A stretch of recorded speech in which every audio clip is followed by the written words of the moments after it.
Pagi di rumah itu selalu dimulai dengan aroma kopi yang mengepul dari dapur, bercampur dengan wangi roti panggang yang baru keluar dari pemanggang. Cahaya matahari menyelinap di antara celah tirai, jatuh ke meja makan yang sudah tertata rapi. Galang duduk di kursi ujung, matanya fokus pada catatan bisnis di ponselnya.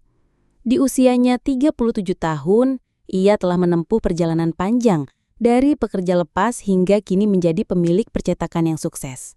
Reta, istrinya, keluar dari kamar dengan daster sederhana. Rambutnya diikat rapi, wajahnya tersenyum lembut. Ia menaruh piring berisi sarapan di hadapan Galang, lalu duduk berhadapan. Dahulu, ia bekerja di butik, terbiasa dengan wangi parfum dan cahaya lampu etalase. Kini ia memilih fokus mengurus rumah, menikmati keteraturan yang setiap hari ia ciptakan. Bagi tetangga, pasangan ini seperti gambaran sempurna rumah tangga idaman.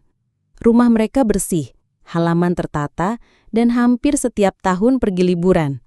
Setiap akhir pekan, Galang mengajak Reta sarapan di kafe favorit, duduk di dekat jendela besar sambil membicarakan rencana liburan berikutnya. Galang tipe suami yang penuh perhatian. Kadang ia pulang membawa bunga segar, kadang buku resep, atau benda kecil yang mengingatkannya pada istrinya. Ia percaya, perhatian kecil adalah pondasi yang menguatkan cinta.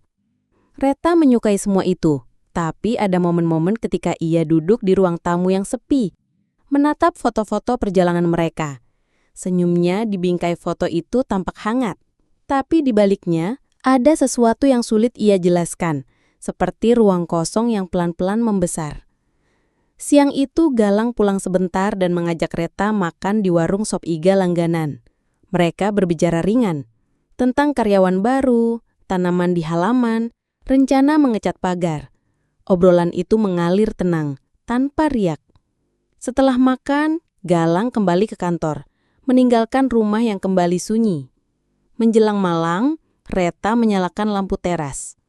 Jalanan kompleks sepi, hanya sesekali motor melintas. Galang tiba dengan senyum letih, mencium kening istrinya, lalu bercerita tentang mesin cetak baru yang akan memperluas usahanya. Reta mendengar, mengangguk, namun tatapannya kadang melayang pada langit malam yang bertabur bintang. Di kamar, mereka berbaring berdampingan. Galang tertidur lebih dulu, napasnya teratur. Reta memandangi langit-langit, mendengar detik jam yang terasa lebih lambat dari biasanya. Di rumah yang terlihat sempurna itu, diam-diam tumbuh sesuatu yang tak terlihat. Benih kecil dari rasa yang belum ia mengerti, yang perlahan menunggu saatnya untuk tumbuh. Beberapa minggu terakhir, hari-hari Reta terasa berjalan seperti lembar kalender yang jatuh satu persatu tanpa kejutan. Pagi dimulai dengan rutinitas yang sama. Menyiapkan sarapan, merapikan rumah, lalu duduk di ruang tamu sambil memandangi taman. Dari luar, semuanya tampak ideal. Namun di dalam dirinya, ada rasa hampa yang sulit ia jelaskan. Seperti duduk di kursi bioskop, menonton film yang sama berulang kali. Suatu sore, saat sedang memilih kain di toko dekorasi, Reta tak sengaja bertemu seseorang yang langsung mengadu kenangan lamanya. Adrian, mantan kekasih semasa SMA. Pria itu berdiri di seberang meja kasir, mengenakan kemeja santai dan membawa kamera di leher. Wajahnya tidak banyak berubah, mata tajamnya masih sama, senyumnya masih punya cara membuat orang lupa waktu. Obrolan singkat di antara mereka mengalir tanpa canggung. Adrian bercerita ia kini bekerja sebagai fotografer lepas, sering berpindah kota untuk proyek. Ia mengajak bertukar nomor, katanya untuk saling kabar jika ada pameran foto. Reta mengangguk, tidak berpikir panjang. Saat pulang, ia menyadari jemarinya masih menggenggam kartu nama Adrian yang sedikit kusut di ujungnya. Hari-hari berikutnya pesan singkat mulai berdatangan. Awalnya hanya sapaan biasa atau foto pemandangan dari tempat Adrian memotret. Namun dari percakapan itu, Reta merasakan sesuatu yang berbeda. Suasana yang tidak ia temui di rumah. Adrian pandai merangkai kata membuat obrolan ringan terasa hidup. Ia mengingatkan Reta pada masa remaja yang penuh tawa dan rasa penasaran. Pertemuan demi pertemuan terjadi selalu dengan alasan sederhana. ngopi sebentar di kafe lama yang dulu sering mereka kunjungi, melihat pameran foto di galeri kecil, atau sekadar duduk di taman kota membicarakan hal-hal remeh. Di setiap pertemuan, Adrian selalu membawa cerita baru, membuat Reta merasa seperti keluar dari rutinitas yang membungkusnya terlalu rapat. Di rumah, Galang tetap menjadi suami yang perhatian. Ia tak pernah mengabaikan Reta. Namun kesibukannya mengurus bisnis membuat ia jarang membaca perubahan halus pada tatapan istrinya. Sementara itu, Reta mulai menemukan dirinya menunggu pesan dari Adrian lebih daripada ia menunggu Galang pulang.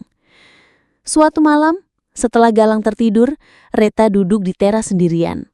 Udara malam membawa aroma bunga Kamboja, namun pikirannya melayang jauh. Ia membuka ponsel, melihat pesan terakhir dari Adrian yang bertanya apakah ia bebas besok sore. Jemarinya berhenti di atas layar, lalu perlahan mengetik jawaban. Saat ia menekan tombol kirim, ia tidak tahu bahwa setiap kata yang ia tulis sedang membawa langkahnya semakin jauh dari rumah yang selama ini terlihat sempurna. Sore itu, Galang pulang lebih cepat dari biasanya. Langit masih terang. Sinar matahari memantul di kap mobilnya saat ia memarkir di garasi. Ia masuk rumah tanpa banyak suara, hanya suara pintu yang berderit ringan. Di meja makan, ia melihat sebuah kamera digital berwarna hitam. Bukan miliknya, dan setaunya, Reta tidak punya. Galang memungut kamera itu, merasakan bobotnya di tangan. Rasa ingin tahu membawanya menekan tombol daya. Layar menyala, menampilkan foto Reta sedang duduk di sebuah kafe. Ia tersenyum ke arah kamera, tampak santai dan anggun. Galang mengerutkan kening. Ia tidak pernah mengunjungi kafe itu bersamanya. Ia menekan tombol panah, foto demi foto berganti. Semua diambil di tempat yang asing baginya. Sudut-sudut kota yang tidak ia kenal.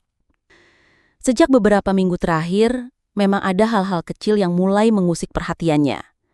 Reta sering memegang ponsel sambil tersenyum tipis, lalu cepat-cepat menutup layar ketika ia datang. Beberapa kali, Reta keluar rumah tanpa memberitahu kemana. Saat ditanya, jawabannya singkat dan samar. Sore itu, ketika Reta pulang, Galang tidak langsung bertanya tentang kamera. Ia menyambut seperti biasa, bertanya apakah belanjaan lengkap. Namun matanya memperhatikan setiap gerak Reta. Cara ia menaruh tas, bagaimana ia menghindari tatapan, dan senyum yang tampak lebih dipaksakan dari biasanya. Malamnya, saat Reta tertidur, Galang duduk di ruang kerja dengan lampu meja menyala temaram. Pikirannya berputar, mencoba mengurai benang kusut yang mulai muncul di kepalanya. Ada rasa ingin marah, tapi ia memilih menahan diri. Ia tahu, kemarahan tanpa bukti hanya akan menimbulkan penolakan dan alasan. Keesokan harinya, Galang menghubungi seseorang yang ia percaya. Seorang penyelidik pribadi yang pernah bekerja untuk salah satu rekan bisnisnya. Ia menjelaskan singkat lalu menyerahkan foto kamera dan wajah Adrian yang ia temukan di media sosial. Penyelidik itu mengangguk, berkata akan mulai memantau. Hari-hari berikutnya terasa lebih panjang bagi Galang. Ia tetap menjalankan rutinitas, tapi matanya tajam memperhatikan setiap celah. Reta di sisi lain semakin sering keluar rumah dengan alasan bertemu teman lama atau menghadiri acara yang tidak pernah disebut sebelumnya. Di balik senyum tenangnya, Galang tahu, jarum jam sedang menghitung mundur ke sesuatu yang ia belum siap untuk dengar. Dan ia sadar, tanda-tanda ini bukan sekedar firasat. Ini adalah pintu menuju kebenaran yang cepat atau lambat harus ia buka. 2 minggu kemudian, suara telepon memecah kesunyian sore di rumah Galang. Hujan turun deras di luar, memukul genting dengan irama tak beraturan. Dari seberang, suara penyelidik pribadi itu terdengar mantap, singkat, tanpa basa-basi. "Saya sudah dapatkan semuanya," katanya. Ada jeda sebentar, lalu ia menambahkan, "Pak, ini bukan kabar yang mudah diterima." 1 jam kemudian, Galang duduk di ruang kerjanya yang remang. Di depannya, sebuah amplop tebal dan sebuah flash disk. Jemarinya menyentuh permukaan amplop itu, merasakan dingin dari kertas yang menyimpan kebenaran. Dengan napas teratur, ia menarik keluar isinya. Foto pertama, Reta di lobi hotel kecil di pinggir kota, berdiri berdekatan dengan seorang pria yang sudah ia kenali, Adrian. Foto kedua, mereka duduk di restoran hotel. Tatapan mereka saling mengikat, senyum mereka bukan untuk sekadar teman lama. Foto ketiga, di luar kamar hotel, tangan Reta menggenggam lengan Adrian dengan akrab. Dan di video yang ada di flash disk, mereka berjalan masuk ke kamar yang pintunya perlahan tertutup di belakang mereka. Galang memandangi layar cukup lama, membiarkan setiap detail menancap di ingatannya. Detak jam terdengar lebih nyaring, seolah ruangan itu ikut menahan napas. Ia menghela napas panjang, bukan untuk mengusir amarah, tapi untuk memastikan pikirannya tetap jernih. Ia tahu, kemarahan sekarang hanya akan menutup jalan menuju langkah yang lebih tepat. Malam itu, setelah Reta tertidur, Galang membuka laptopnya. Dengan jaringan bisnis yang ia miliki, ia menelusuri latar belakang Adrian. Hasilnya membuat dadanya semakin berat. Hutang menumpuk kepada rentenir, catatan penipuan online, dan nyaris ditangkap di kota lain. Semua ini membentuk gambaran pria yang tidak hanya merusak, tapi juga berbahaya. Ia menatap keluar jendela. Hujan mulai reda, meninggalkan sisa-sisa tetesan di kaca yang mengaburkan pandangan. Dalam hati, ia menyadari bahwa rasa sakitnya bukan hanya karena dikhianati, tapi juga karena pilihan Reta yang meninggalkan rumah penuh kasih untuk berjalan di sisi seseorang yang hidupnya sudah di tepi jurang. Malam itu, Galang memutuskan satu hal. Ia tidak akan berteriak, tidak akan meledak. Ia akan diam, merencanakan, dan membiarkan langkahnya menjadi jawaban. Di ruangan yang sunyi itu, jarum jam bergerak perlahan, menghitung mundur ke hari di mana kebenaran akan berubah menjadi tindakan yang tak bisa dihindari. Pagi itu, udara terasa dingin menusuk. Galang duduk di kursi kerjanya, menatap berkas-berkas di meja namun pikirannya melayang. Keputusan sudah ia buat.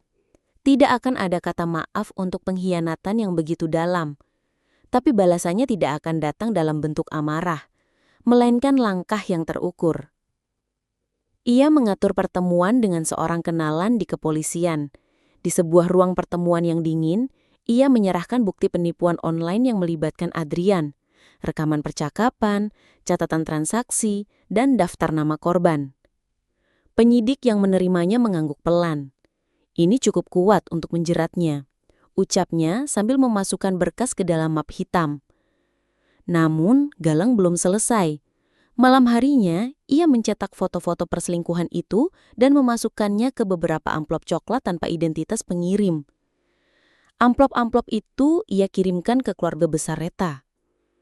Ia bisa membayangkan, saat amplop dibuka, ruang keluarga yang sebelumnya hangat berubah menjadi dingin dan penuh tatapan tak percaya. Sementara itu, di sisi lain kota, tekanan semakin menghimpit Adrian. Telepon dari penagih hutang tak berhenti. Kabar bahwa polisi mencarinya membuat tidurnya gelisah. Reta, yang awalnya menganggap ini hanya masalah sementara, mulai merasakan cemas yang sulit disembunyikan. Uang semakin menipis, dan janji-janji Adrian tentang hidup baru terdengar semakin hampa. Suatu malam, di sebuah kamar sewa yang sempit, Adrian berbicara dengan nada mendesak. "Kita harus pergi dari sini. Jauh, mulai dari nol," katanya. Reta terdiam. Ia tahu itu berarti meninggalkan semua kenyamanan yang pernah ia punya. Tapi entah karena rasa takut atau kesetiaan yang salah arah, ia mengangguk. Beberapa hari kemudian, di ruang sidang perceraian, Reta datang dengan wajah pucat. Sidang berlangsung singkat. Galang tidak menahan, tidak memohon, hanya menatapnya dengan tatapan yang tenang namun tegas. Tatapan yang menandai akhir dari sebuah kisah. Saat mereka keluar dari gedung pengadilan, Reta melangkah cepat ke arah berbeda. Galang berdiri di tangga, menarik nafas dalam. Ia tahu, badai yang menunggu di depan mereka bukan lagi urusannya. Bulan-bulan berlalu tanpa kabar. Galang kembali fokus pada bisnis, menyibukkan diri dengan proyek baru, dan mengisi waktunya bersama orang-orang yang menghargainya. Hingga suatu pagi, di meja sarapan, ia membaca sebuah berita di koran kriminal yang membuatnya terdiam.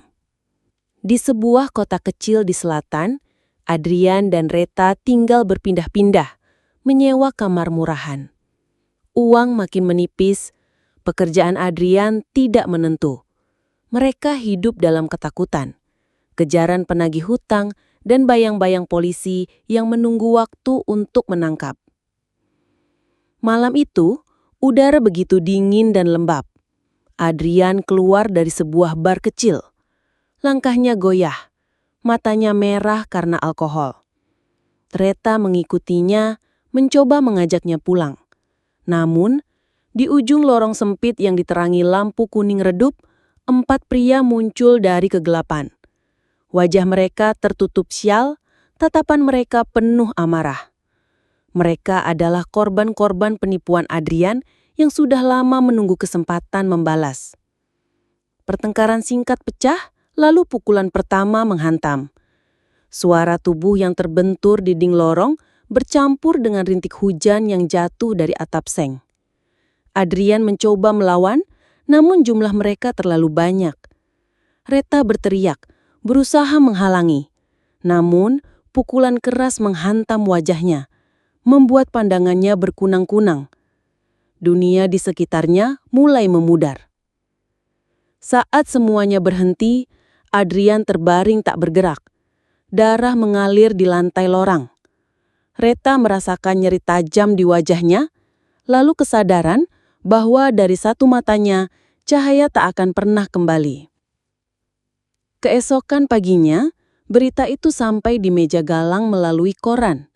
Ia membaca dengan tenang, menyesap kopi, lalu menutup lembaran berita. Tidak ada senyum kemenangan. Tidak ada rasa puas. Hanya kesadaran bahwa akhir ini adalah milik mereka sendiri, dibentuk oleh pilihan yang mereka ambil.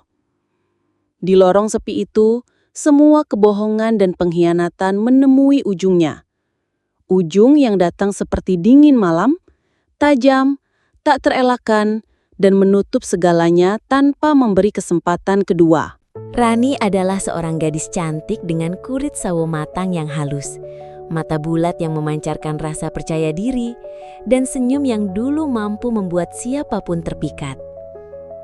Ia lulusan universitas ternama di kotanya, dengan nilai akademik yang cukup baik. Namun, bukan kemapanan yang membuatnya jatuh cinta, melainkan kesederhanaan. Bayu, pria yang memikat hatinya, adalah seorang montir motor di bengkel kecil yang terletak di tepi jalan raya. Tangannya kasar karena terbiasa memegang kunci pas dan obeng, kukunya selalu sedikit menghitam karena oli yang tak bisa hilang sepenuhnya meski dicuci berulang. Namun, setiap tetesan keringat yang jatuh dari dahinya adalah bukti kerja keras untuk orang-orang yang ia cintai. Mereka menikah tanpa pesta megah. Hanya akad sederhana di rumah orang tua Rani dengan tamu keluarga terdekat dan tetangga sekitar. Meski tanpa gaun mahal, Rani tampak mempesona dalam balutan kebaya putih sederhana. Bayu dengan kemeja rapi dan celana hitam yang dipinjam dari saudaranya terlihat gugup namun bahagia. Tatapan matanya pada Rani sore itu adalah tatapan seorang pria yang berjanji untuk setia apapun yang terjadi. Rumah kontrakan mungil yang mereka tempati berada di gang kecil. Lantainya terbuat dari keramik putih sederhana, cat dindingnya mulai memudar, dan ruang tamunya hanya cukup untuk 1 set kursi kayu tua. Meski begitu, ada kehangatan yang mengalir di dalamnya. Setiap pagi, aroma kopi hitam buatan Bayu memenuhi udara, menemani sarapan sederhana mereka sebelum ia berangkat ke bengkel. Bayu dikenal pendiam, tidak banyak bicara, dan jarang sekali mengeluh. Bahkan saat hujan deras membuat bengkelnya sepi pelanggan, ia tetap berangkat bekerja. Sore hari, tubuhnya pulang dengan baju yang dipenuhi noda oli dan tangan penuh bekas gris. Tapi begitu melihat Rani, ia selalu mencoba tersenyum, seolah lelahnya hilang seketika. Awalnya Rani bangga dengan suaminya. Ia kerap bercerita pada teman-temannya bahwa Bayu adalah pria yang selalu berusaha mencukupi kebutuhan rumah tangga. Meskipun penghasilan Bayu pas-pasan, ia tidak pernah pulang tanpa membawa sesuatu, entah itu sekantong sayur dari pasar atau sekadar jajanan kesukaan Rani. Dalam hati, Rani merasa aman karena ia yakin Bayu adalah sosok yang tidak akan pernah meninggalkannya. Malam-malam mereka dihabiskan dengan obrolan ringan di beranda kontrakan, ditemani suara jangkrik dan secangkir teh hangat. Rani sering bersandar di bahu Bayu, bercerita tentang mimpinya untuk suatu hari bisa memiliki rumah sendiri. Bayu hanya mengangguk sambil memegang tangannya, berjanji bahwa ia akan bekerja keras mewujudkan impian itu. Hari-hari awal pernikahan mereka penuh dengan tawa sederhana. Rani membantu mencuci pakaian, menjemur di halaman kecil yang hanya cukup untuk 2 jemuran, dan memasak hidangan favorit Bayu seperti sayur asem atau ayam goreng tepung. Bagi mereka, kebahagiaan saat itu terasa begitu dekat, seolah dunia luar tak mampu mengusik ketenangan rumah mungil mereka. Namun di balik semua itu, kehidupan selalu menyimpan kejutan yang tak terduga.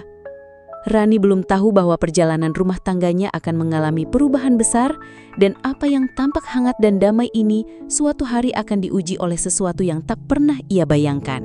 Awal tahun itu menjadi titik baru bagi Rani. Setelah beberapa kali gagal melamar pekerjaan di berbagai perusahaan, akhirnya ia diterima sebagai staf administrasi di sebuah perusahaan properti besar yang memiliki kantor megah di pusat kota. Hari pertama masuk kerja, Rani terpesona dengan suasana kantor yang rapi, aroma parfum mahal yang samar tercium, dan kilau sepatu para karyawan yang memantulkan cahaya lampu. Setiap pagi, ia kini berangkat dengan setelan kantor yang rapi dan sepatu hak sedang. Di meja kerjanya, komputer modern dan berkas-berkas tertata rapi, jauh berbeda dari pemandangan rumah kontrakan mungilnya yang selalu ramai dengan suara montir tetangga yang mengelas atau membetulkan mesin. Di ruang makan siang, ia duduk bersama rekan kerja yang membicarakan liburan ke luar negeri, rencana membeli mobil baru, atau menu restoran mahal yang baru mereka coba. Pelan-pelan, sebuah perasaan aneh mulai tumbuh di hati Rani. Saat mendengar cerita teman-temannya tentang hadiah perhiasan dari suami atau makan malam romantis di hotel berbintang, ia teringat Bayu yang selalu pulang dengan kemeja lusuh, bercampur aroma bensin dan oli. Kadang tangan Bayu masih ada goresan bekas terkena kunci pas. Malam-malam mereka yang dulu terasa hangat kini mulai terasa berbeda bagi Rani. Saat Bayu pulang dan duduk di ruang tamu sambil menggelap tangannya dengan kain lap, Rani sering memandanginya tanpa bicara. Bukan lagi dengan rasa bangga, tapi dengan perasaan minder yang tak ia ungkapkan. Dalam hatinya, ia bertanya-tanya apakah hidup seperti ini akan terus berlangsung selamanya. Perubahan itu tak langsung terlihat tapi mulai terasa. Rani jadi lebih lama berdandan sebelum berangkat kerja, memastikan make-up-nya sempurna dan pakaian kerjanya selalu terjaga rapi. Namun anehnya, ketika pulang ke rumah dan melihat Bayu yang sedang membetulkan kunci pintu atau memeriksa motor di halaman, ada rasa yang mengganjal. Seolah dua dunia yang ia jalani kini terlalu jauh untuk disatukan. Bayu sebenarnya mulai merasakan jarak itu. Ia heran karena Rani sudah jarang bercerita tentang hari-harinya di kantor. Jika dulu setiap malam Rani berbagi cerita tentang teman baru atau kejadian lucu, kini obrolan mereka sering berhenti di pertanyaan singkat. Kadang, Rani lebih memilih memandang layar ponselnya daripada membalas tatapan Bayu. Ada beberapa kali Rani sengaja pulang lebih malam dengan alasan harus merapikan laporan atau mengikuti rapat mendadak. Bayu percaya saja, meski di hatinya ada sedikit rasa khawatir. Namun ia memilih diam, berpikir bahwa pekerjaan Rani memang menuntut waktu ekstra. Sementara itu, Rani semakin terbiasa berada di lingkungan yang mengagungkan penampilan dan kemewahan. Ia mulai membandingkan setiap detail hidupnya dengan cerita teman-teman kantornya. Dan di sanalah, tanpa ia sadari, benih konflik itu tumbuh pelan-pelan. Sebuah perasaan yang akan mengubah arah rumah tangganya selamanya.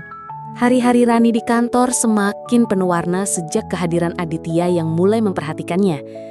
Aditya adalah manajer muda dengan penampilan rapi, setelan jas yang selalu tercium wangi parfum mahal, dan tutur kata yang lembut.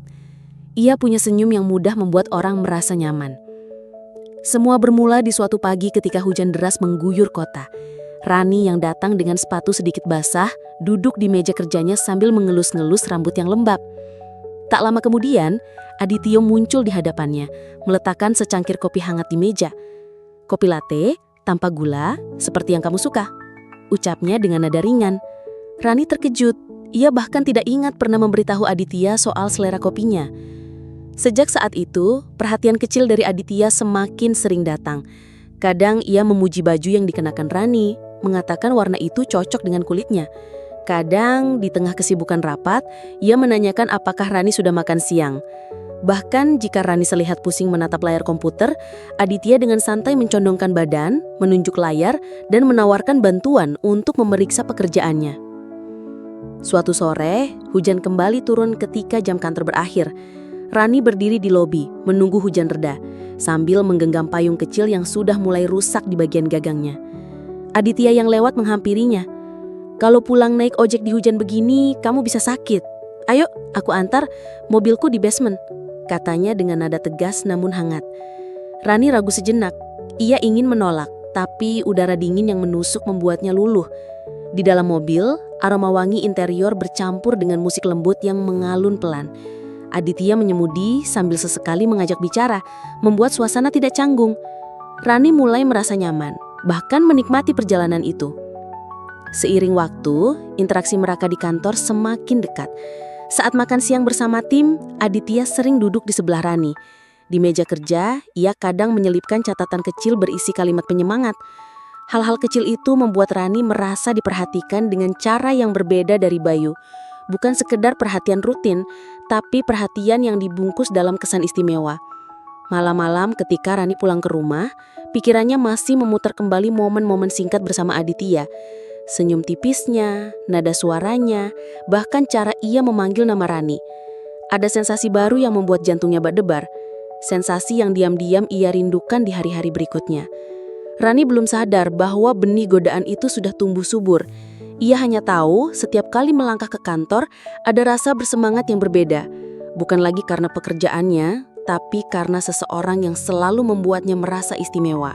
Perlahan, rutinitas di rumah yang dulu hangat mulai berubah. Rani kini jarang duduk di beranda sambil bercengkrama dengan Bayu. Pulang kerja, ia sering langsung masuk kamar, mengganti baju, lalu sibuk menatap layar ponselnya. Jika Bayu mencoba mengajak mengobrol, jawabannya singkat, bahkan terkadang hanya anggukan tanpa menatap. Alasan lembur semakin sering terdengar. "Aku nggak bisa pulang cepat, ada revisi laporan," ucapnya suatu malam lewat pesan singkat. Di malam lain, ia mengatakan ada kumpul tim di kafe, merayakan ulang tahun salah satu rekan kerja. Bayu, meski merasa kecewa, hanya menjawab dengan kata, "Hati-hati." Ia tak ingin membuat Rani kesel. Namun yang paling membuat hati Bayu perih adalah perubahan nada bicara istrinya. Dulu, setiap kali Bayu pulang dari bengkel dengan baju lusuh, Rani menyambut dengan senyum dan segelas teh hangat. Sekarang, ia malah menatap Bayu seolah jijik dengan aroma oli yang melekat. "Yuh, aku capek hidup kayak gini terus. Aku juga butuh dimanja," ucap Rani suatu malam ketika Bayu mencoba bercanda untuk mencairkan suasana. Kata-kata itu menusuk hati Bayu. Ia tahu penghasilannya tak sebesar suami teman-teman Rani. Ia sadar penampilannya jauh dari kata necis. Tapi selama ini ia bekerja keras agar rumah tangga mereka cukup, meski sederhana. Bayu hanya menunduk, tak ingin memperpanjang pertengkaran. Di hari libur, Bayu mencoba mengajak Rani jalan ke taman kota atau makan di warung soto langganan mereka dulu. Tapi Rani selalu punya alasan. "Ah, panas banget di luar." Atau, "Aku lagi malas keluar, capek seminggu kerja." Kadang ia malah memilih pergi bersama teman kantornya ke pusat perbelanjaan meninggalkan Bayu sendirian di rumah. Bayu mulai merasakan jarak itu semakin lebar.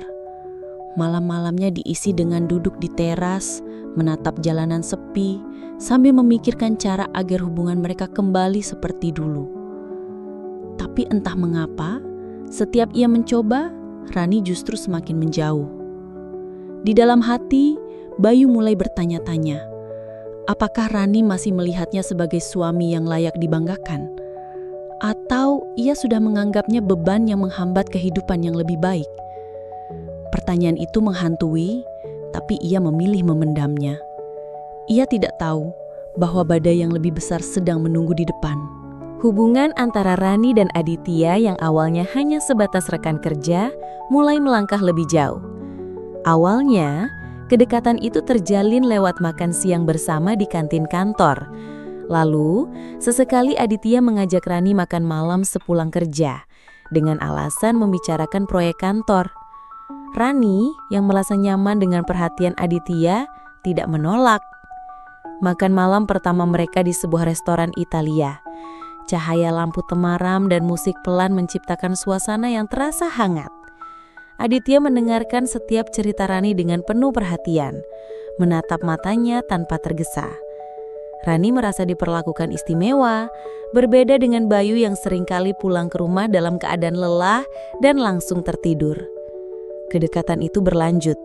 Beberapa kali Aditya menawarkan tumpangan pulang, tapi dengan alasan agar Rani tidak repot, ia membawanya ke apartemen terlebih dahulu untuk beristirahat sebentar. Di sana, percakapan ringan berubah menjadi tatapan yang tak bisa dihindari. Hingga pada suatu malam, batas itu terlewati. Mereka terjebak dalam hubungan mantap-mantap yang membuat Rani larut dalam perasaan baru yang membius. Sejak saat itu, Rani semakin sering menghabiskan waktu bersama Aditya di luar jam kerja.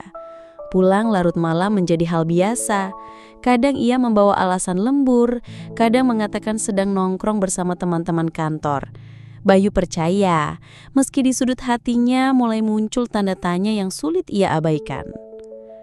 Kecurigaan Bayu semakin kuat ketika ia mencium aroma parfum asing di baju Rani. Bukan aroma yang biasa dipakainya sehari-hari.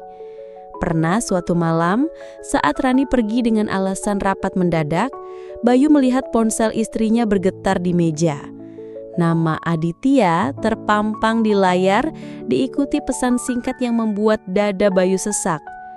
"Hati-hati di jalan sayang, sampai besok." Bayu tidak langsung menegur. Ia memilih diam, menyimpan kecurigaan itu dalam hati sambil mencari kepastian. Namun, semakin hari jarak di antara mereka terasa tak lagi seperti retakan kecil, melainkan jurang yang sulit dijembatani. Dan di dalam jurang itu, ada rahasia besar yang belum sepenuhnya ia ketahui. Malam itu, hujan turun rintik-rintik, membuat udara di kontrakan kecil mereka terasa lebih dingin dari biasanya. Bayu pulang lebih cepat dari bengkel. Sejak sore ia sudah membayangkan wajah Rani yang akan tersenyum ketika melihat mie goreng kesukaannya terhidang di meja. Ia membeli bahan-bahan terbaik yang mampu ia dapatkan. Mie telur segar, sawi hijau yang masih renyah, dan telur ayam kampung. Dengan hati-hati, ia mengiris bawang merah, menumisnya hingga harum memenuhi dapur mungil itu. Di sela proses memasak, Bayu sempat melirik jam dinding, memastikan semuanya matang tepat saat Rani pulang. Piring sudah disiapkan, sendok garpu tertata rapi, bahkan teh manis hangat ikut menemani di meja makan. Pukul 9 malam, pintu kontrakan terbuka. Rani masuk dengan wajah lelah, namun tatapan matanya langsung berubah ketika aroma masakan menyambut. Bukannya tersenyum, ia malah mengerutkan kening.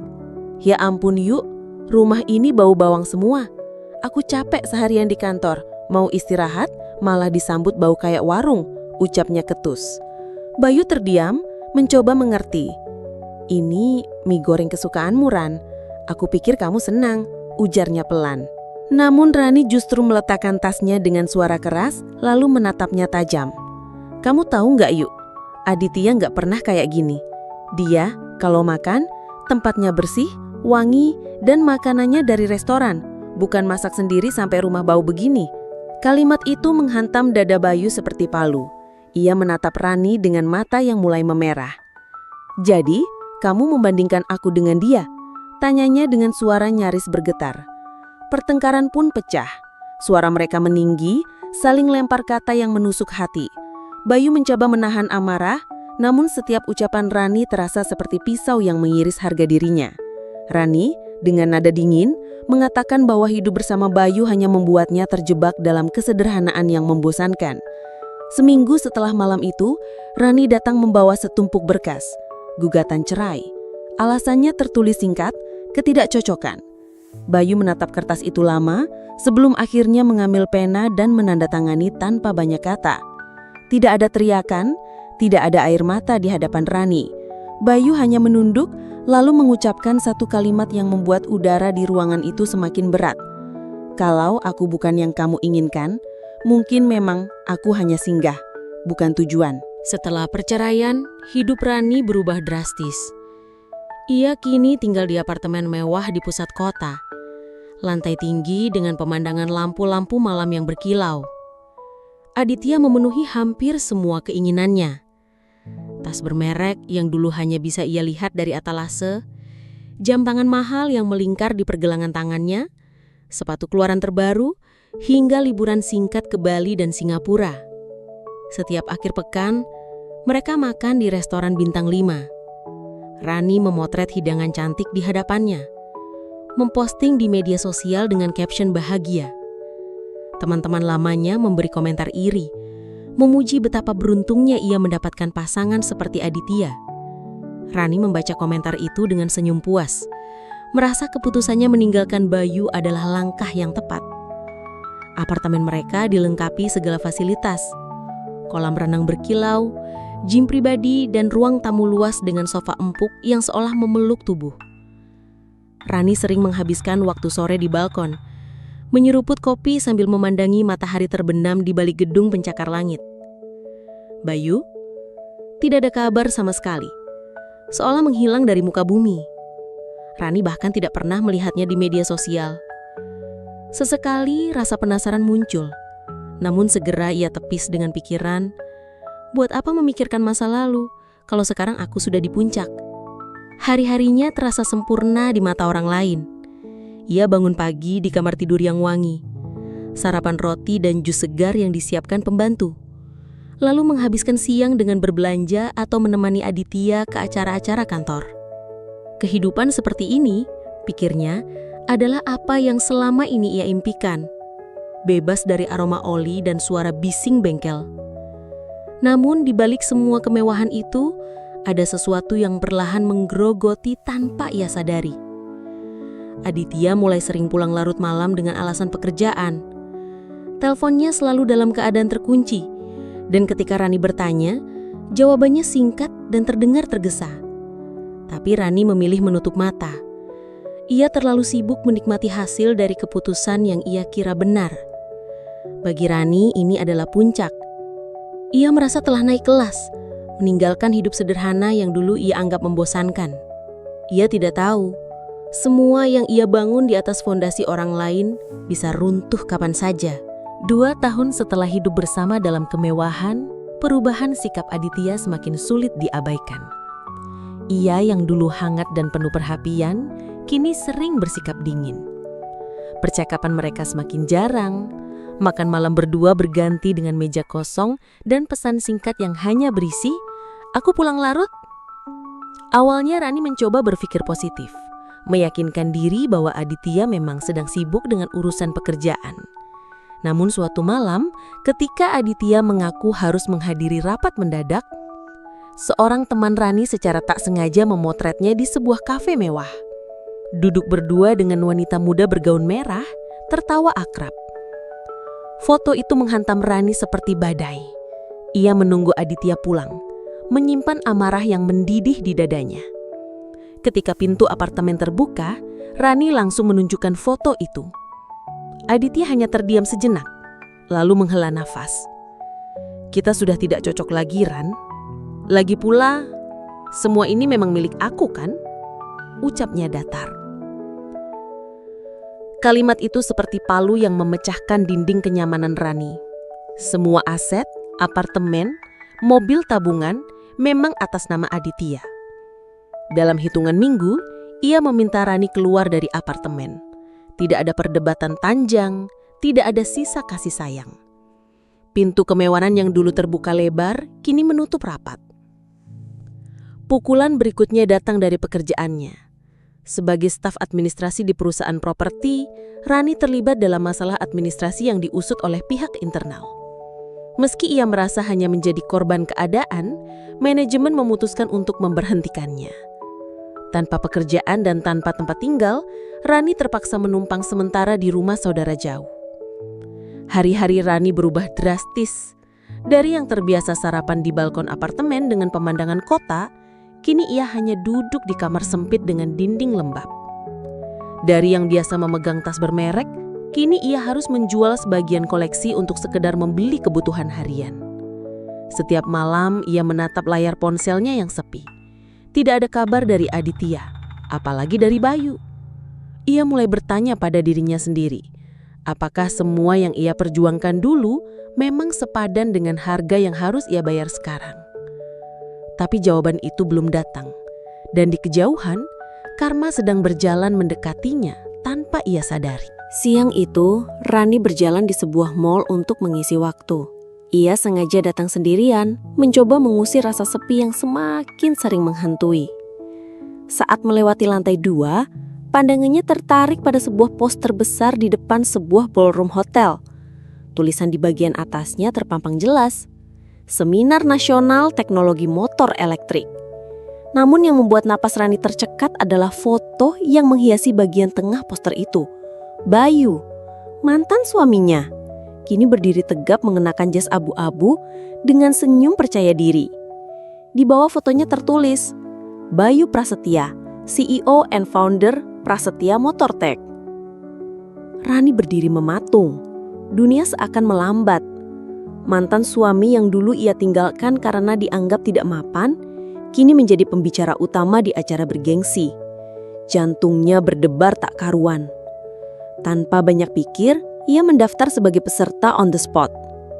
Ketika acara dimulai, Rani duduk di kursi deretan belakang. Sorot lampu panggung menyinari Bayu yang kini tampil penuh wibawa, membawakan materi dengan suara mantap.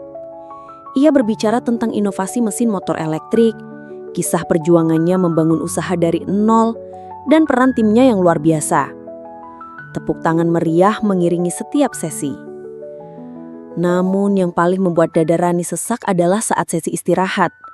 Bayu turun dari panggung, dikelilingi peserta yang ingin berjabat tangan. Di sampingnya berjalan seorang wanita berkerudung sederhana, wajahnya ramah, senyumnya telus. Rani mengenali wajah itu, meski sudah bertahun-tahun berlalu. Itu adalah Lila, gadis kampung yang dulu pernah bekerja sebagai asisten rumah tangga di rumah orang tuanya. Rani masih ingat, dulu ia sering memandang rendah Lila, tidak pernah benar-benar berbicara dengannya, selain memberi perintah singkat.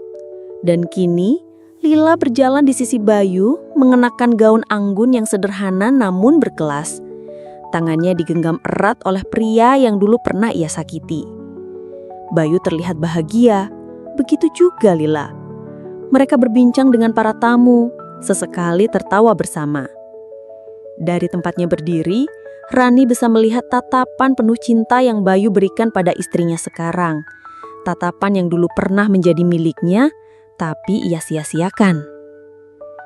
Rani menunduk, menyembunyikan wajahnya di balik kerumunan.